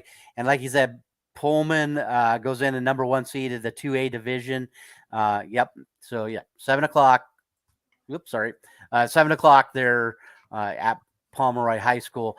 Pomeroy is right now the 15th seed, so looking to get into that as they're taking on the number 18, and then we'll jump over into the round of 2 as it's a little bit different. Yeah, it will be on NFHS. Good to know there. Pullman, kind of dominant. We knew they were probably going to be the first one in. They will be taking on Mark Morris this weekend, so I don't think they have decided yet where that is at. I'll be looking to that here in a minute. Clarkson boys, let's start there. Clarkson boys come away with a big win on Monday, and then Tuesday travel up. I know I was sending you details of this. They do fall to West Valley on Tuesday. Bantams had the lead with 18 seconds left, and Ben Freed hit a big 3-pointer with 18 seconds left and to move up by 2. And then Xavier Santana missed a pretty open shot, from what I was told, wide open shot, 3-pointer to win it. Comes up just short. Free throws are the big thing that I was told. That was the big thing up there. Bantams just could not hit a free throw. Missed a couple late in that one. So their season ended last Tuesday. As for the girls, they came away with a big win on Tuesday, defeated Rogers 69-39, and then handily took care of Shadle Park for the District 8 championship 75-35. Eloise Teasley had a huge game, 18 points, and I think she had 9 rebounds that game, if I remember. 12 points came just in the second quarter alone in that one. But then they hosted a crossover game on Saturday, and we knew it. I think you and I had the conversation a few times that the GSL 2A division is a very weak division, and they got into a CWAC team that was number 3 and gave up a lot of height and ended up losing that one 56-38. Let me tell you, Othello came out firing on all cylinders. Analia Coronado out of Othello, who has verbally committed and signed with Central Washington, just come out hitting 3-pointers that were crazy long. We're talking like NBA distance 3-pointers. She that team just came out and run. Big girls in the paint just could not, couldn't be denied a rebound. Othello just was rebounding the ball big. So Bantams fell behind quick and was forced to take a lot of 3-point shots, weren't able. And then had some big fouls already going up against some bigger girls. So this game was the second lowest, and I bring this up because we just talked about it. This was their second lowest point output of 38 points to when they played their lowest output against the Prairie Pirates, who ended up playing and ended up third in their division at state. So, and they only scored 37 points. So few teams out, Clarkson's done on the basketball side. So we're looking to watch, as much as we say it, we're fans of the game. So we'll be following Pomeroy and Pullman as we move on. No other GSL teams made it for the girls' side. So everybody is either west side and over. So, So yeah, best of luck to Pullman and Pomeroy. We'll have those updates for you a week from tomorrow, because we will be back to our regularly scheduled programming come Tuesday. Oh, Colton Girls. Did you miss Colton Girls, sir? I did miss Colton Girls. I didn't even think about Colton. I give you just Washington, and you can't even update everybody. So good luck to the Colton Girls as well. Get to the Idaho boys side now, as they're in the middle of their district tournaments, as we look to see which teams will make the 8-team tournaments for the state. The first weekend of March is when state will be. Lewiston on Friday played in a wild game where my voice was losing it. I barely survived myself, and I wasn't even on the floor. But the Bengals lost to Coeur d'Alene 57-54 in double overtime. Double overtime really was annoying to watch because the Idaho no shot clock deal really took effect. Coeur d'Alene in the first overtime scored their first basket, and then their next possession held the ball for a minute and a half and just ran the clock out. Lewiston was able to tie it, and then Coeur d'Alene was able to score the only 3 points scored in double overtime. But very physical, very hard fought game. Tensions were very high throughout that contest. Good chance we see it again on Thursday, as long as seeding holds out. But Lewiston has some work to do tomorrow. We'll get to that in a second. But a tough loss there for the Bengals. Lake City, who is a team I really want to see Lapwai play, was playing Post Falls on the same day, and I was starting to give updates on the radio for that game until Lake City was up 37-0. And then I stopped giving updates because, there was not many updates to give. They ended up routing Post Falls 73-33. So Lewiston hosts Post Falls tomorrow in a loser-out game at 6:30 over there at LHS. The winner of that game will take on the loser of Lake City and Coeur d'Alene. Those two will be playing at the same time tomorrow. That matchup would be on Thursday at 6:30, and then whoever wins that contest will travel to Grangeville. I put noon. It's 3 p.m. I don't know where I got noon from. But they will play at Grangeville on Saturday at 3 p.m. against a team from down south to get that 8th and final state play-in game. So if Lewiston wants to make it to state, they have to win the next 3 games. If they want to win state, they're going to have to win 6 straight contests, and it all starts tomorrow. I'll have the call on the River 105.1, or show up over there at the gym and root on the Bengals as they try to get that win against the Trojans, and then most likely play Coeur d'Alene again on Thursday. In 4A, Moscow will take on Lakeland. Well, they are taking them on right now. Excuse me. It started about an hour ago. I should have looked up what that was doing. Maybe when I have you do some LC sports, I'll look this up real quick. But Moscow is facing Lakeland right now. The winner will take on Sandpoint in a best-of-3 series starting on Wednesday. They'll play Wednesday, Friday, and if necessary, Saturday for the lone 4A Inland Empire League state berth.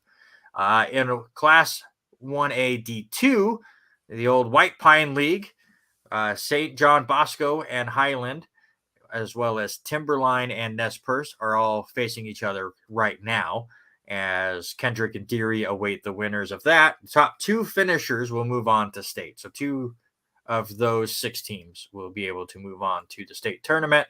And then in the Class 1A D1 White Pine League, the opening round saw something I've never seen. I don't know if you've ever seen this, but I've never seen it. Case Why Not had a quadruple double.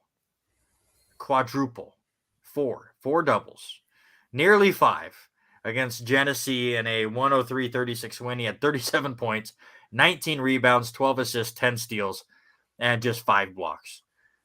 Just a ridiculous performance from what we're used to from Case Why Not. And he's got to be one of the best players in the Valley, and to see him throw up the numbers that he does, it is crazy what this athlete is doing. And he's just a junior, and he's got teams like Montana State looking at him and other states. I'm excited to see where he ends up going and deciding what he's going to do. Really quick, I did miss 2. I missed Colfax and Colton. Colton girls, number 3 in the state, will be taking on Moses Lake Christian at Cheney on Saturday, 8 p.m. tip time. And then the game just prior, Colfax, the 2B school, will be taking on Mabton, also up at Cheney at 6 p.m. on Saturday. So lots of other games to be rooting for and looking for. So I'm going to be listening to you and listening to Pomeroy. Try to listen to Pomeroy tomorrow where I'm working. It'll be interesting. So other games that happened in that first round, Troy beat Logos 49-40, Potlatch over Prairie 41-24, and Kamui defeated Clearwater Valley 63-31. Games have already taken place today in the losers bracket, as Logos defeated Genesee 60-22. They have not updated the score, however, for Clearwater Valley and Prairie. That took place at 2:30. So if Driscoll's still around and he was around for that game, maybe he can update us. But those were the 2 loser out games today in the winners bracket. Lapway was taking on Troy at 4 p.m.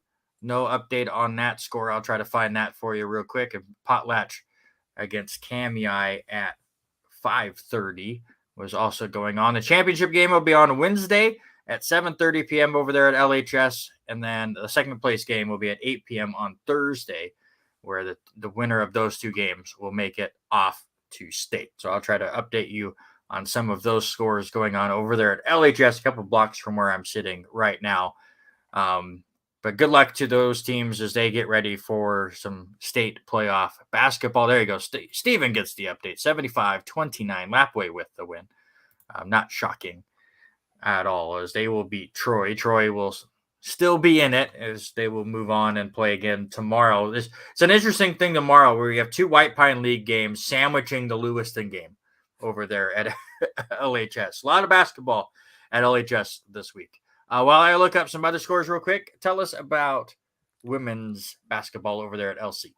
Well, the women finished up the regular season 26-2, and also 21-1 in conference play. Won the final 7 games. The only 2 losses was to Westmont, who's currently sitting 5th in the poll, and in the opener and in the OT game at Eastern Oregon, they lost that one there. LC won the coin flip, which not a big coin flip fan, but to determine the automatic qualifier of the regular season, they will be seeded number 2 in the conference tournament. First round matchups, all the games are going to be on Wednesday. All the games. I'm on an FHS, if you're going to tell. Darn update every time. Go ahead. Yeah, all the games will be on Wednesday. Number 8, Evergreen, will take on number 1, Eastern Oregon. Number 7, Corbin, will be at Lewis Clark State College on Wednesday. 5:30, College of Idaho, who is ranked number 6 seed, will be taking on Southern Oregon, who is ranked number 3. And then number 5, Bushnell, at number 4, Oregon Tech. Top seeds will host each round. Best seed faces the worst seed moving on. So the regular season leaders for LC in points was Callie Stevens, averaging 15 points a game. Callie Stevens also in assists, leading 3.8 assists per game. Rebounds, Maddie Holm, 5.8 rebounds per game. Sarah Muehlhausen, 2.3 blocks per game. And steals, Ellie Sanders, averaging 2.3 steals per game. I can't quite update you on the White Pine League games going on over there at LHS, as that stream is still live. So I'd have to get on my phone to be able to back up.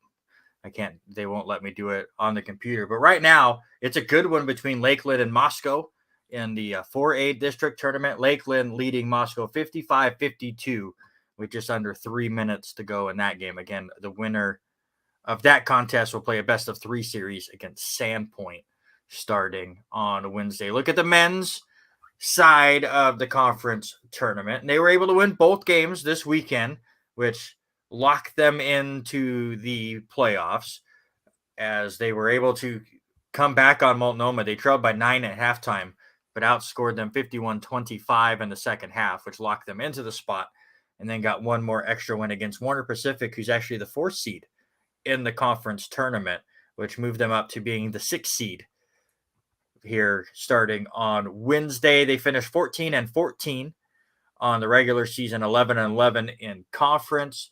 Most likely they're going to have to win 3 straight games on the road, and they're 4-9 in those situations this year. But LC is going to travel to Southern Oregon, the 3 seed, tomorrow night, as I believe that game is yet at 7:30 tomorrow. Brian Danner will have the call on KOZE. If they're able to win that game, they will play again on Friday, as it's the same thing as the women. The top seed left will face the worst seed left, and then the other 2 teams will play each other. And like Robert did for the women, I'll do the same thing for the men. Regular season leaders for LC. Davian Brown led the way with 14.8 points per game. Shout out to John Lustig, who is the other LC player who averaged more than 10 points a game this year. Silas Benyon led the way in assists with 3.5 per game and steals at 1.4. Keegan Crosby led the way with rebounds at 4.8 per game. And Grayson Hunt, the freshman from Pullman, averaged 0.6 blocks per game, which led the way for LC.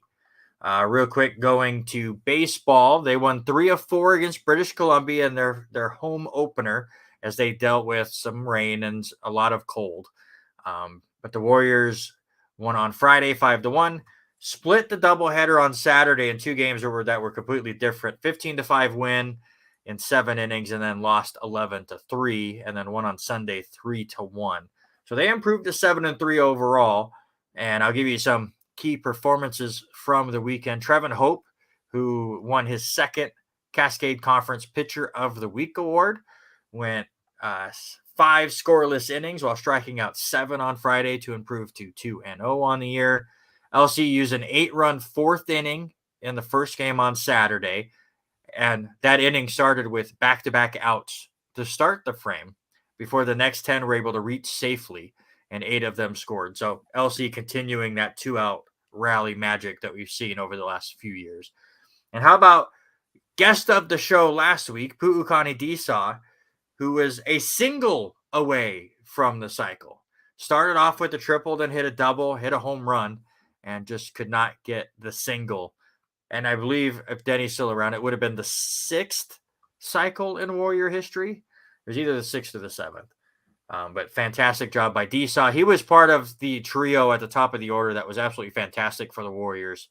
Nick Siemens, Isaiah Thomas, and Disaw combined to go 10 of 14 with 8 RBIs and 7 runs in that game. But then British Columbia did come back. They used a 6-run 3rd inning to kind of cruise to a victory in the nightcap. Cruz Hepburn, freshman, got the start after a slight injury scare, as Hepburn went 2 for 2, and he also drew a walk. So Hepburn now on the season is 3 for 3, batting 1,000 still after 10 games. So congratulations to Cruz. And then Alec Holmes, Greg Blackman, and Eli Schubert combined for 6 scoreless relief innings in the finale in a game where offense was optional. No extra base hits were hit by either team, and there was a combined 23 runners left on base. It was a rough one.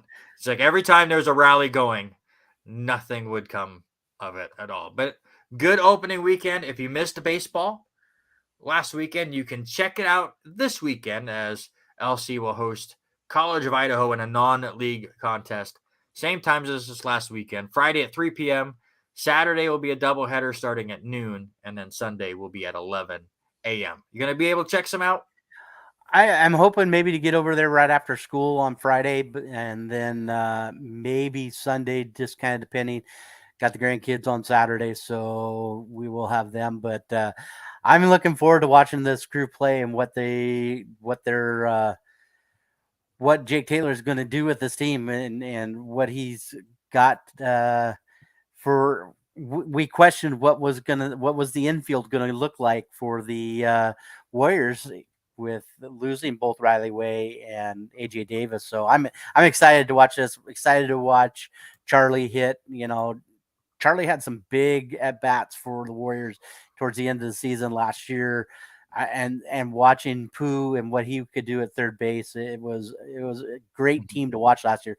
Just leads into being me wanting to get out there. And I'm glad that, on one hand, I'm glad that basketball is done in Clarkson, but it's time to get back and watching baseball here in the Valley. All right, hit us up with some track.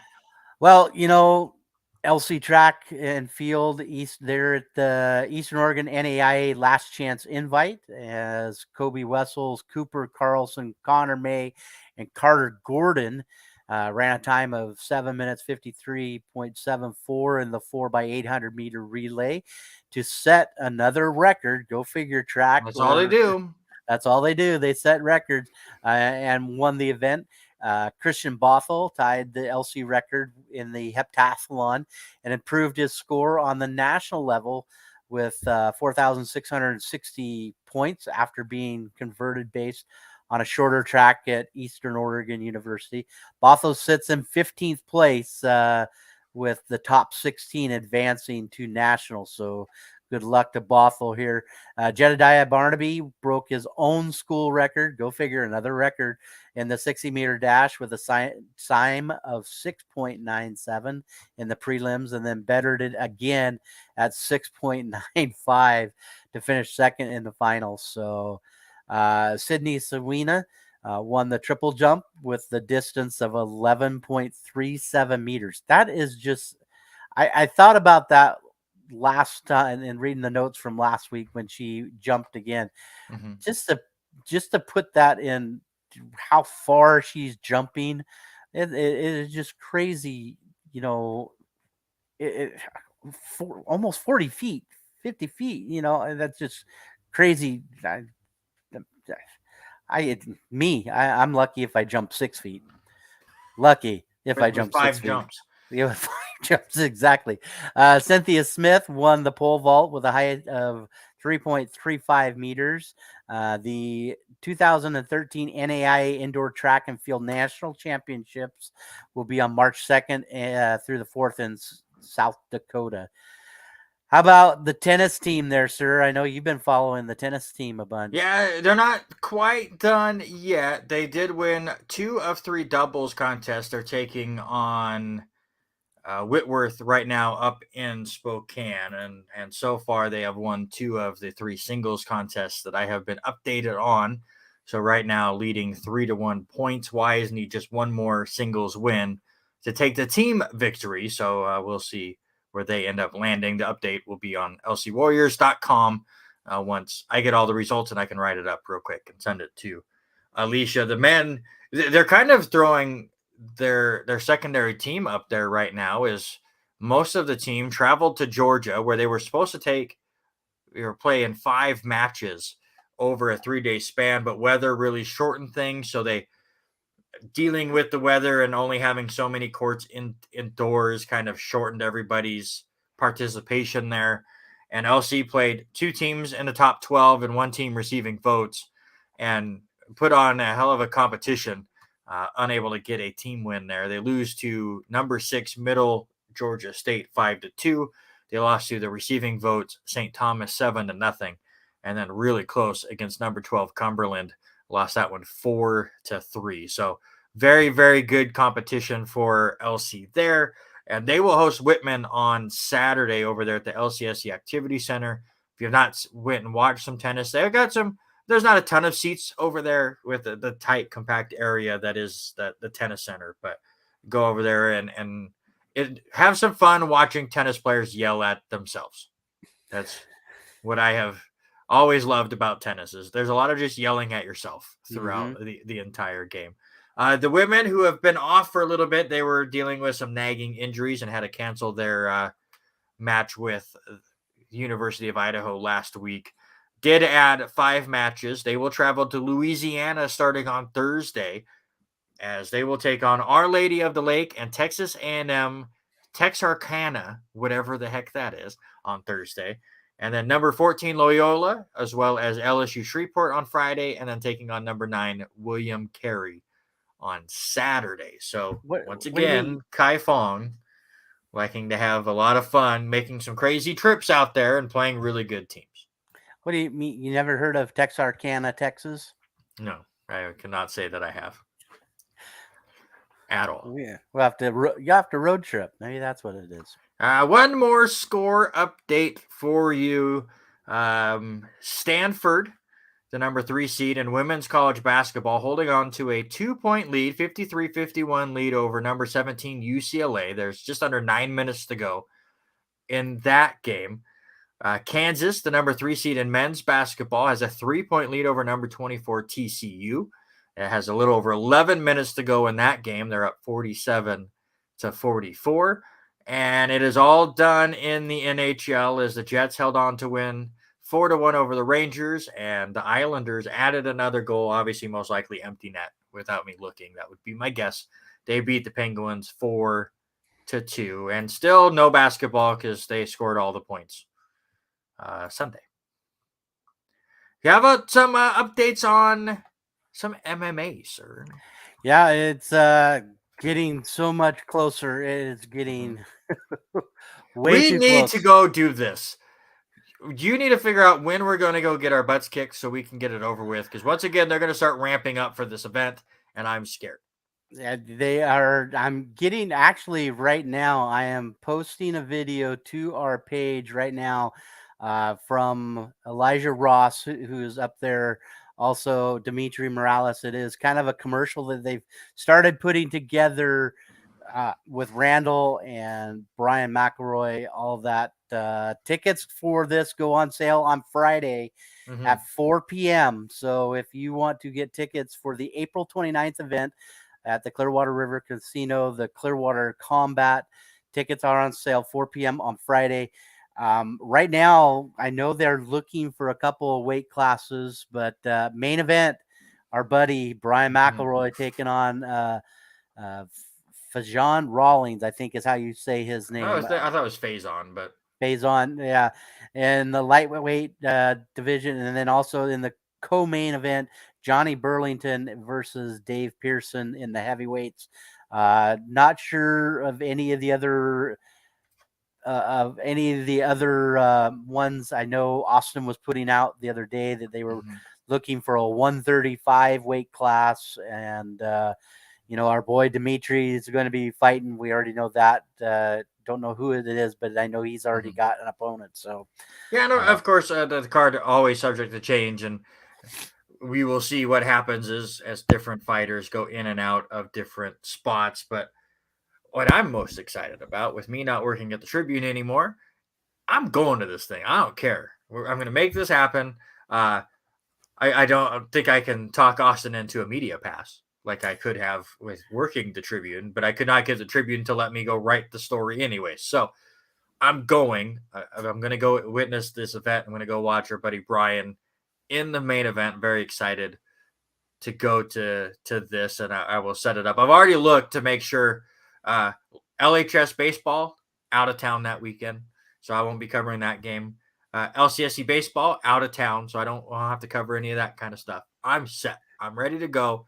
April 29th. Again, tickets go on sale on Friday, and it's 4 p.m. Get them ready at 4 p.m. because they go pretty quick. They don't sell out instantly, but the really good seats are going to go pretty quick. Yeah, and I had second row last year, and it was unbelievable seat. Got to sit behind Dimitri Morales' family and fan club, and gotten into that group. And Looking forward to sitting probably front row, second row with them again this year. But yeah, I'm going to be out at the casino by 4:00, standing in line to buy them or whatnot. But I believe second row, first row, front row tickets are like, I want to say $60. I have not looked on them, but you can look online. Go to Clearwater River Casino, their Facebook page. Click over to Tickets West, and they can get it from there. All right, hit us with some wrestling, sir. All right, so we had 3 athletes for the Clarkson Bams had travel over to the MAC Classic, and only one comes away with any kind of state title, and that, or not even a state title, third place finish, and that's Dawson Bailey. He had a really interesting first match, as he was penalized very first match at one point before it even started for having a neoprene brace on that had no padding. It's the same brace he wore the entire year. Got penalized for having it on at the state level, but comes back and wins pretty decisively in his first 2 matches. Does come away third place. Both Gabe Wiesa and Braden Flinders did go into the consolation side, but both come up short in their state tournament life. But we look over at Lewiston, and what Lewiston, they're sending 14 people to the state tournament this next weekend. Come away with some big district champs. That's Hoyt Havas and Robert Storm coming away district champs in their division. Cole Lockhart comes away at second with his finish at districts. Third place, Jack Brinkley, Jace Hendren, Gunnar Whitlock, and Asia McClure. And then fourth place, Xander Johnson, Austin 9, Bryce Cuthbert, Brendan Thill, and Benicio Avila. The first through third place folks, they do get a automatic bid into the state. At the 182 pound and the 220 pound, Brendan Thill and Benicio Avila both come away with wild card bids, so they make it into the state tournament. As far as the girls, we've got Jolie Slider, Caden Scott, Cameron Lockhart, Cassidy Renner, and Lyrica Wanningberg also making it into the state for the girls. So 14 Lewiston Bengals making it there to some big action this weekend for the Bengals at state. Yeah, a lot is going on in the local stuff, so keep an eye out on all of this. The state goings on, of course, the Washington teams are all doing their state tournament. We're saying tomorrow, right? Was starting of all those games Wednesday. Basketballs, right? Yep. Tomorrow. Basketball. Obviously, all the Idaho districts are going on right now, so a lot of local stuff to go and root on and cheer for, and keep an eye out for, and we'll have all that results for you a week from tomorrow. Let's get into the sports that do not get enough airtime. We've already talked a lot about golf, but I'll let you talk a little bit more about your golf. I didn't watch any of this, so tell me about the Genesis Invitational, sir. Well, didn't get a lot. I did send you a video, I think was kind of the craziest shot of the entire week. But John Rahm has a pretty dominant performance. He shoots 17 under to take the win there. He had a crazy shot on Friday on 17 where he hit it a little long, goes off the bleachers back there, grandstands, and ends up rolling onto the green about 4 feet. As planned. Yeah, 4 feet from the cup. He's able to hit eagle. He has 2 eagles on that day. Just crazy to see that happen. Ended up having 9 total bogeys. I think the big part about this was how many big names were in the top 12. Max Homa finishes second with 15 other. Patrick Cantlay also at third with 14 other. And then you hear the other names: Will Salatoris, Colin Morikawa, Thagala, Matt Kuchar, Jason Day making it back up into the top 10. He's had some injuries that has kept him out. Gary Woodland, Harry English and Scotty Scheffler, all big names in the top 12. So golf is in full swing, and they are getting. I see what you did there. They will be traveling to Palm Beach Gardens as the West Coast stuff is done for a little bit. They're going to travel to Florida for the Honda Classic, and right now, as of now, Joel Damon is not slated to play in this one. He had a pretty rough tournament this last one. Ends up shooting 5 over at the Genesis, and so I don't know if he's making the trip to Florida this week or not. Yeah, we will keep an eye out on that. Some football things started this weekend. People talked about it, but I don't think it exists yet. No, I didn't know. Did you? I did not watch any XFL. I know it's been in kind of hiatus since 2020. No.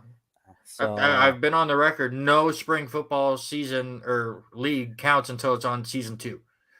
So USFL, that's a thing in April. I guess I'll have to pay attention to that because it's going to make it to the second season, allegedly. But this XFL stuff, this is the third time they've tried this first season thing. So things happened. Teams won. I don't care. The Seattle Sea Dragons. You mean you're not a Seattle Sea Dragon fan? No, apparently they lost. So I would not be them anyways. Well, I was going to be a fan of the Santonio Brahmas, but they lost too. So I'm thinking I don't remember which one it is. Who is it? Well, you probably don't know. Pittsburgh Steelers receiver is Josh coaching Gordon? one of them. Or no, Josh Gordon is in the XFL. I know that, but why am I? Juju? Hines Ward is coaching. Ward. Is coaching one of the teams.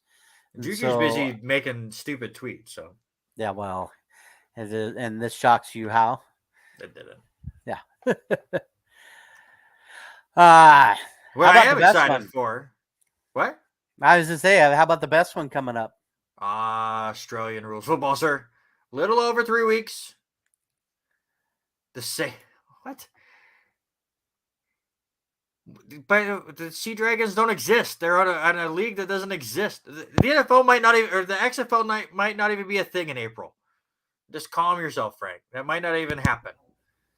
XFL doesn't know how to get through a season. And if they get through a season, they cancel it right afterwards. So let's just calm, all right? AFL, little over 3 weeks away. I'm very, very excited. That is a sport I am behind. And we will see where that goes. I'm sure we'll be talking more with Eric Watkins, a good friend of ours, about that sport a bit more as we get closer to the regular season. WWE had their pay-per-view or premium live event on Saturday, the Elimination Chamber. I still have only really watched the main event. I have not watched the other matches. Again, I was covering baseball on Saturday and went over to a friend's house and hung out. And it was kind of on in the background, though I was already a couple matches in. And then I really paid attention for the main thing, which was Sami Zayn and Roman Reigns. Have you watched this event yet? What have you thought? Denise and I sat and watched the entire event yesterday afternoon as we were sitting eating our jambalaya, celebrating Mardi Gras. But I think honestly the best match had to be the men's elimination chamber match. It was I enjoyed that one immensely. It and the Sami Zayn Roman Reigns match. It was, both of them were phenomenal matches. Again, I've only seen the Sami and Roman match, so I can't say anything. But the fact that they did not touch each other for 5 minutes and the crowd was going absolutely berserk shows you how great that storyline was. Was the match overbooked? Sure. It kind of felt like a 90s main event with how overbooked it was. But that's kind of what they had to do to get through the weirdness that they have put themselves in. Sami was never going to win because it's Cody's moment at WrestleMania. It's not Sami's moment, though. We will see what they do with Sammy from here on. They're still talking about making it a tag team match at Mania between the Usos and Sammy and Kevin, and they set some stages there. But just the atmosphere in Montreal was ridiculous, and that whole match just had a fantastic feel to it. And you feel for Sammy because, he's been around for so long, and now the crowd is ridiculously behind him.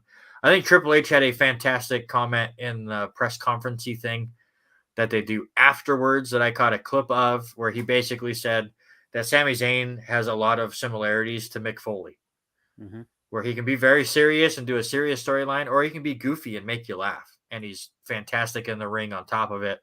And what he has been doing and what Roman has been doing is just ridiculous.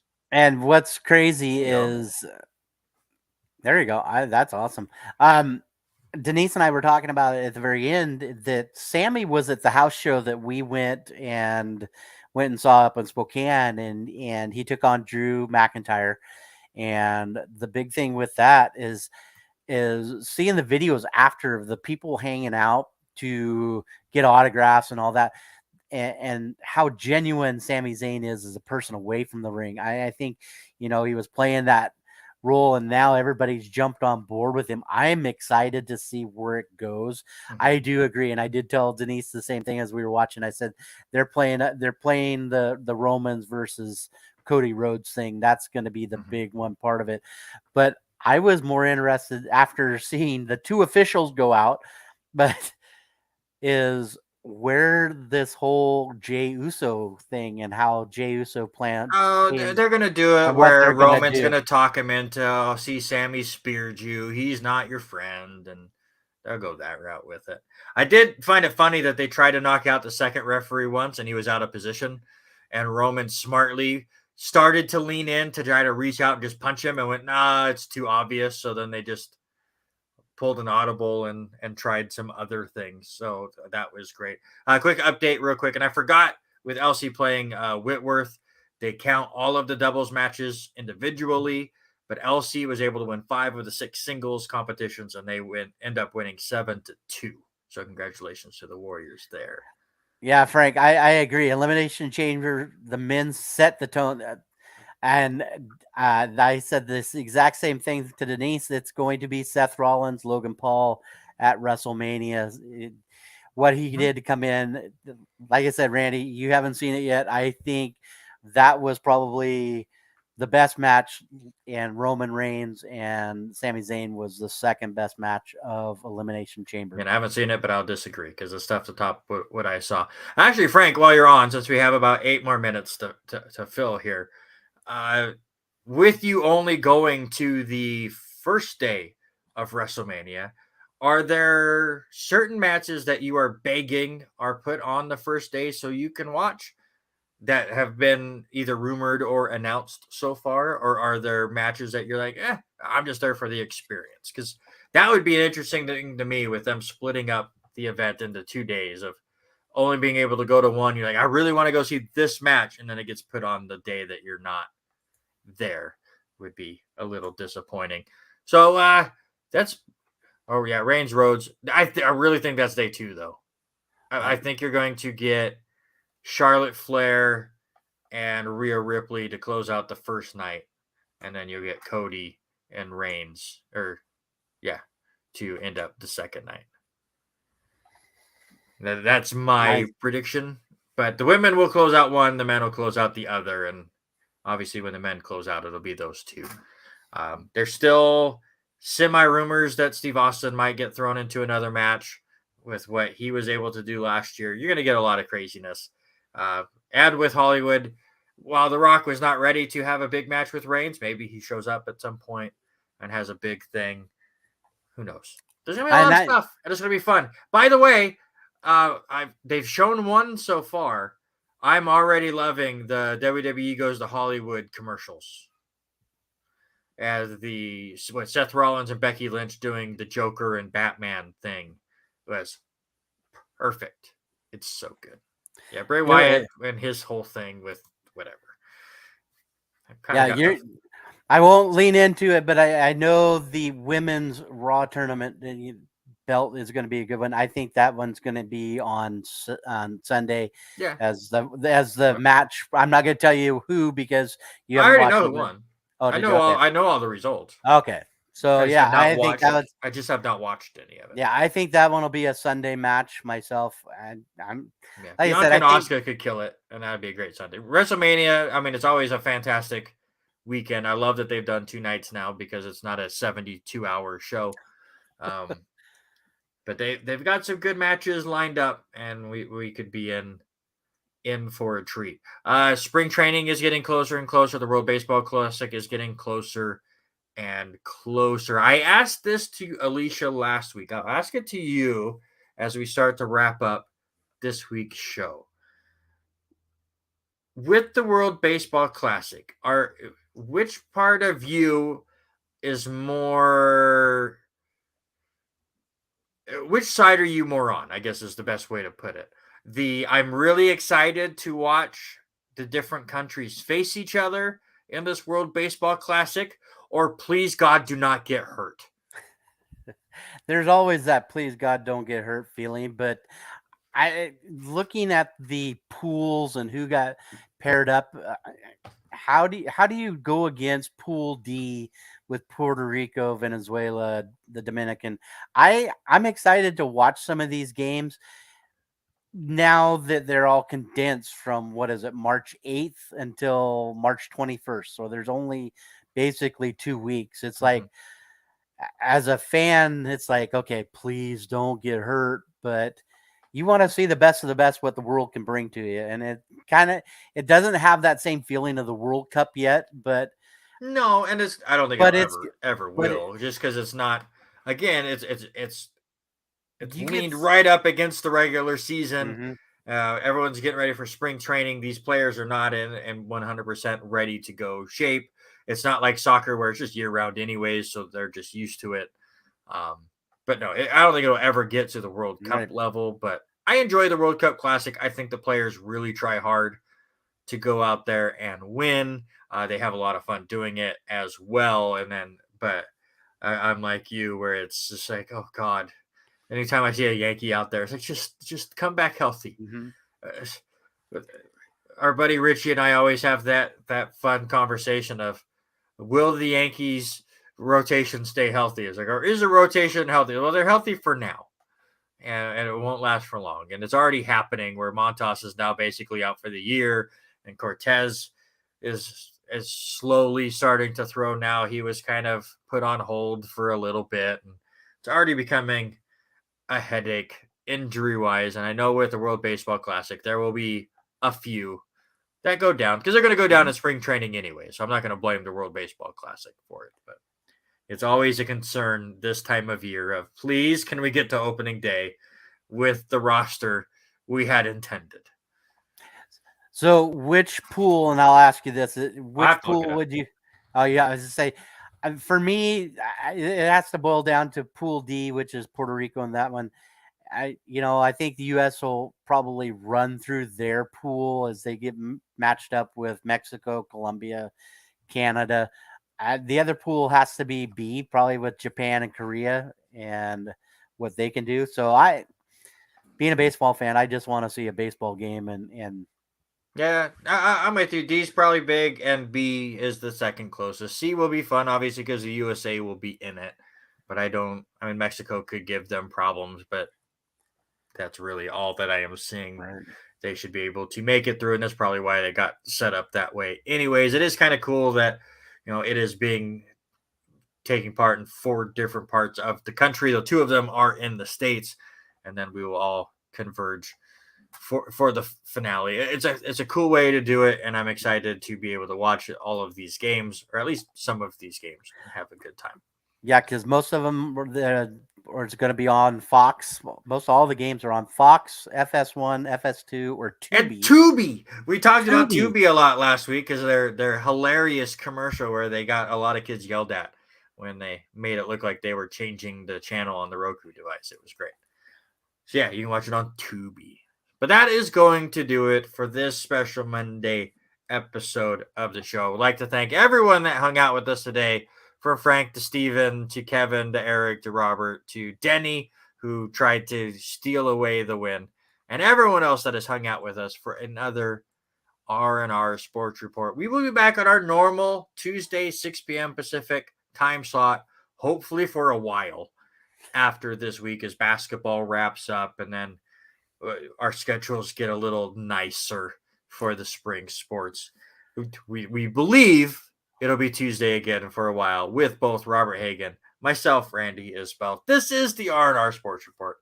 And until next Tuesday, we are